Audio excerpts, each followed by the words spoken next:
दोस्तों, भारत के कई राज्यों में सर्दियों के मौसम में सामान्य से कम वर्षा हो रही है। ये उतनी चिंता का विषय नहीं है, जितनी चिंता बढ़ते हुए तापमान से लोगों को होनी शुरू हो गई है। और जिस तरह के सिग्नल अभी हमें दिखाई दे रहे हैं, उससे इस बात की आशंका है कि इस बार गर्मी रिकॉर्ड तोड़ सकती है, जिस तरह से सर्दियों का रिकॉर्ड हमें इस बार टूटता हुआ दिखाई दिया था। सर्दी से डेफिनेटली एक्सट्रीम वेदर इवेंट कोई भी हो, चाहे वो बारिश हो, सर्दी हो या गर्मी, तीनों ही परिस्थितियों में नुकसान होता है, लोगों को परेशानी होती है। लेकिन सर्दी से अपेक्षाकृत उतनी ज्यादा क्षति नहीं पहुंचती है जितना नुकसान बढ़ती गर्मी और बहुत हैवी रेनफॉल या ड्राउट से होती है।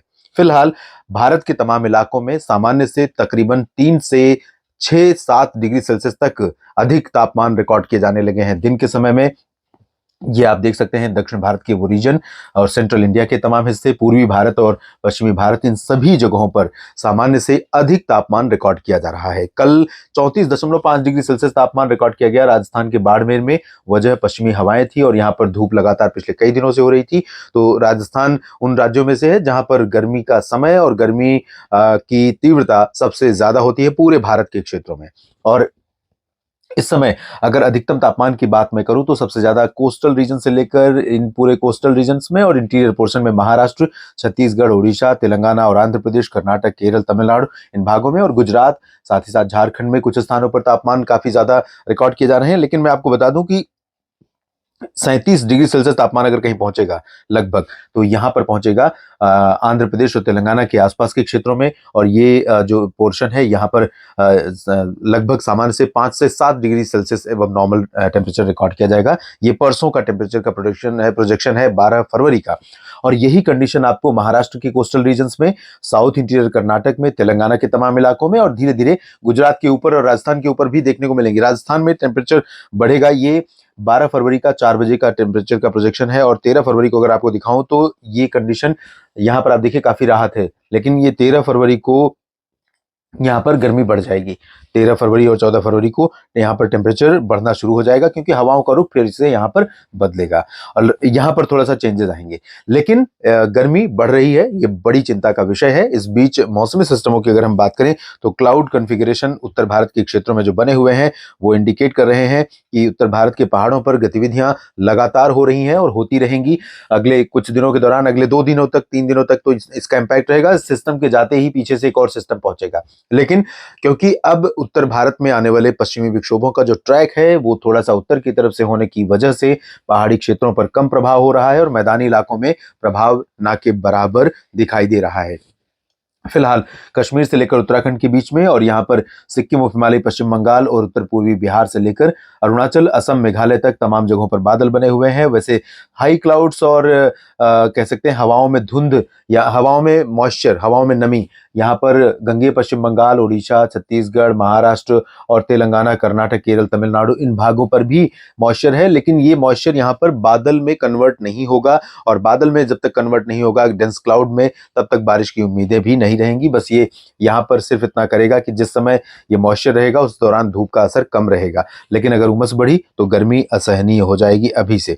और अगले दिन की बात करें अगर हम कल की 11 फरवरी की, तो 11 फरवरी को ये क्लाउड यहाँ पर बने रहेंगे, इधर पूर्वोत्तर भारत के क्षेत्रों में बने रहेंगे, दक्षिण भारत में भी तमाम जगहों पर बने रहेंगे। और 12 फरवरी को सिचुएशन थोड़ा सा बदलती हुई नजर आएगी जब यहाँ से बादल आगे निकल जाएंगे और साउथ में भी कह सकते हैं कि 12 फरवरी को पैन इंडिया, सिर्फ अरुणाचल प्रदेश को छोड़कर बाकी सभी जगहों पर दोपहर में 11 बजे, 12 बजे के बाद से मौसम पूरी तरह से पूरे एंटायर इंडिया में उत्तर से लेकर दक्षिण तक क्लीन वेदर वाला होगा, क्लियर वेदर वाला होगा। लेकिन इसके पीछे एक और डब्ल्यूडी आ रहा है, आप देख सकते हैं। ये भी काफी इंटेंस वेदर सिस्टम है। इसके चलते पर्वतीय इलाकों पर काफी कुछ मौसमी गतिविधियां हो सकती हैं। मैदानी इलाकों में या सेंट्रल इंडिया, ईस्ट इंडिया में इसका कितना इंपैक्ट रहेगा, इस पर मैं बात करूंगा अगले वीडियोज में। फिलहाल अगले 3 दिनों की बात कर लेते हैं कि कहां पर बारिश होने की संभावना है और किस तरह की हवाएं चलने की संभावना है अगले 3 दिनों के दौरान 11, 12, 10, 11 और 12 फरवरी को दिखाई दे रही है। ये आज का प्रोजेक्शन है। यहाँ पर उत्तराखंड, हिमाचल प्रदेश और जम्मू कश्मीर में कई जगहों पर वर्षा और बर्फबारी होने की संभावना है। लेकिन कश्मीर में पूर्वी क्षेत्रों में ज्यादा इंटेंसिटी रहेगी पश्चिमी भागों की तुलना में। यहाँ कटरा, उधमपुर, जम्मू में भी कई जगहों पर बारिश हो सकती है। और शिमला, धर्मशाला, चंबा, ऊना समेत जो हिमाचल के रीजन है, इन भागों में हैवी स्नोफॉल के चांसेस भी आज नजर आ रहे हैं कई जगहों पर। और इसके साथ साथ उत्तराखंड के भी ऊपरी इलाकों में कई जगहों पर हल्की से मध्यम और कुछ स्थानों पर भारी वर्षा या हिमपात होने की संभावना है। गिलगित बाल्टिस्तान मुजफ्फराबाद से लेकर लद्दाख के बीच में फिलहाल लाइट रेन होने के चांसेस हैं। अरुणाचल प्रदेश में यहाँ पर कई जगहों पर हल्की से मध्यम वर्षा आज देखने को मिल सकती है। सब हिमालयन वेस्ट बंगाल यानी सिलीगुड़ी, जलपाईगुड़ी, दार्जिलिंग और सिक्किम में गैंगटोक में कई जगहों पर वर्षा होने के आसार हैं। बहुत लाइट रेन होगी। बाकी दक्षिण भारत के क्षेत्रों में बारिश की उम्मीद नहीं है। हवाओं का रुख आज बदलेगा। जैसा कि मैंने पहले भी बताया था कि राजस्थान के पश्चिमी भागों में कल पश्चिमी हवाएं चल रही थी, तो यहां पर टेम्परेचर बढ़ा था। आज यहां पर हो सकता है कि 32 डिग्री से ऊपर न जाए। कल 34.5 डिग्री बाड़मेर में रिकॉर्ड किया गया, तो सामान्य से 7 डिग्री ज्यादा है। तो यहां पर हो सकता है थोड़ी सी आज राहत मिले हवाओं का डायरेक्शन चेंज होने के चलते। और पंजाब हरियाणा के उत्तरी इलाकों में थोड़े बहुत बादल छाए रहेंगे और कुछ स्थानों पर बूंदाबांदी, हल्की वर्षा हो सकती है। लेकिन हवाओं का रुख बदलने से यहाँ टेम्परेचर गिरेगा। लुधियाना, पटियाला, बरनाला, मोगा समेत तमाम जगहों पर, पंचकुला से लेकर रेवाड़ी तक हरियाणा में भी तापमान में गिरावट होगी। दिन में अपेक्षाकृत कल की तुलना में आज कम रहेगा। दिल्ली में भी आज थोड़ा सा कम टेम्परेचर रहने की संभावना है। और उत्तर प्रदेश, बिहार, झारखंड, पश्चिम बंगाल समेत ओडिशा, छत्तीसगढ़, मध्य प्रदेश, गुजरात, इन सभी भागों में थोड़ी राहत आज रहेगी। लेकिन गुजरात में हवाओं का रुख पश्चिमी ही बना हुआ है, तो राजकोट और जामनगर, सुरेंद्रनगर से लेकर पाटन, मेहसाना, साबरकांठा, बनासकांठा और कच्छ के तमाम इलाकों में, नलिया, इन सभी भागों में तकरीबन 35-36 डिग्री पारा आज भी पहुंच सकता है, जो सामान्य से लगभग 6 डिग्री ज्यादा है, 5-6 डिग्री ज्यादा है। तो यहाँ पर गर्मी बहुत ज्यादा रहेगी और महाराष्ट्र में भी गर्मी रहेगी। छत्तीसगढ़ और उड़ीसा समेत जो आंध्र प्रदेश के उत्तरी तटीय इलाके हैं, इन भागों में कई जगहों पर उत्तरी हवाओं का असर बढ़ने की वजह से थोड़ा सा आज बेटर वेदर कंडीशन रहेगी। दक्षिण भारत में कोई ज्यादा चेंज नहीं है वेदर कंडीशन में। और बात करते हैं 11 फरवरी की। 11 फरवरी को भी पर्वतीय इलाकों में कई जगहों पर वर्षा होने की संभावना बनी रहेगी। और ये सिस्टम काफी प्रोलॉन्ग्ड स्पेल वाला सिस्टम है जो अभी बना हुआ है, और ये 11 के बाद 12 फरवरी को भी इंपैक्ट करने वाला है, प्रभावित करने वाला है। तो कश्मीर से उत्तराखंड के बीच में कई जगहों पर हल्की तो कुछ स्थानों पर मध्यम वर्षा या हिमपात होने की संभावनाएं बनी हुई हैं। और लद्दाख में भी थोड़ी बहुत गतिविधियां हो सकती हैं। पंजाब, हरियाणा और उत्तर प्रदेश के भागों की बात करें तो इनके उत्तरी इलाकों में कहीं कहीं पर बहुत हल्के क्लाउड दिखाई दे सकते हैं। और पंचकुला, अंबाला, यमुनानगर में, साथ ही साथ रूपनगर, नवाशहर में कुछ स्थानों पर बूंदाबांदी, हल्की वर्षा कल भी हो सकती है, 11 फरवरी को भी। मैदानी इलाकों में आप देखिए सभी जगहों पर हवाओं का रुख बदलेगा। तो गुजरात में भी हवाओं का रुख परिवर्तित हो रहा है और उत्तरी दिशा की हवाएं आ रही हैं। इन हवाओं से गुजरात में टेम्परेचर कंपेरेटिवली आज की तुलना में कल थोड़ा सा बेटर रहेगा।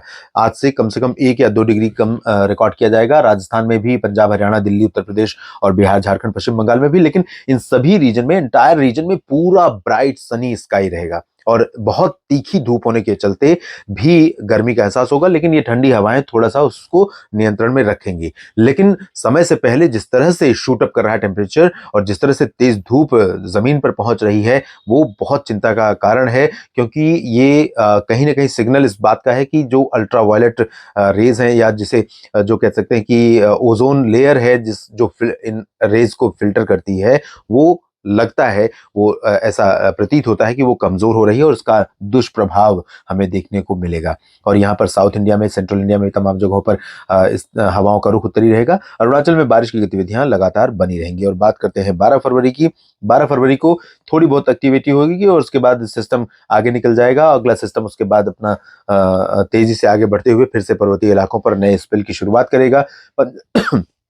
पंजाब, हरियाणा, दिल्ली, राजस्थान और उत्तर प्रदेश, मध्य प्रदेश तथा बिहार, झारखंड, इन सभी भागों में हवाओं की जो स्पीड होगी वो काफी ज्यादा होगी, 15 से 25 किलोमीटर। कुछ जगहों पर और भी ज्यादा स्पीड हो सकती है हवाओं की। और ये तेज धूल उड़ाती हवाएं पूरे राजस्थान, हरियाणा, पंजाब, बिहार तक, उत्तर प्रदेश के तमाम शहरों तक चलेंगी। और इन हवाओं के कारण टेम्परेचर में बढ़ोतरी होगी। वजह यह है कि धूप का असर बहुत ज्यादा रहेगा, तो इनमें ठंडक भी अब धीरे धीरे कम होने लगेगी जैसे जैसे समय आगे बढ़ने लगता है, बर्फबारी का असर कम होने लगता है। लेकिन अपेक्षाकृत जहां हवाएं रहेंगी वहां पर मौसम थोड़ा सा ठंडा रहेगा। अगर आप डायरेक्ट एक्सपोजर में रहेंगे सन के, तो निश्चित तौर पर वहां पर गर्मी आपको ज्यादा लगेगी। दक्षिणी भारत में कोई ज्यादा चेंज नहीं है। अरुणाचल में कई जगहों पर वर्षा 12 फरवरी को भी हो सकती है। फिलहाल इस वीडियो में इतना ही। लगातार बने रहिएगा मौसम तक चैनल के साथ। धन्यवाद।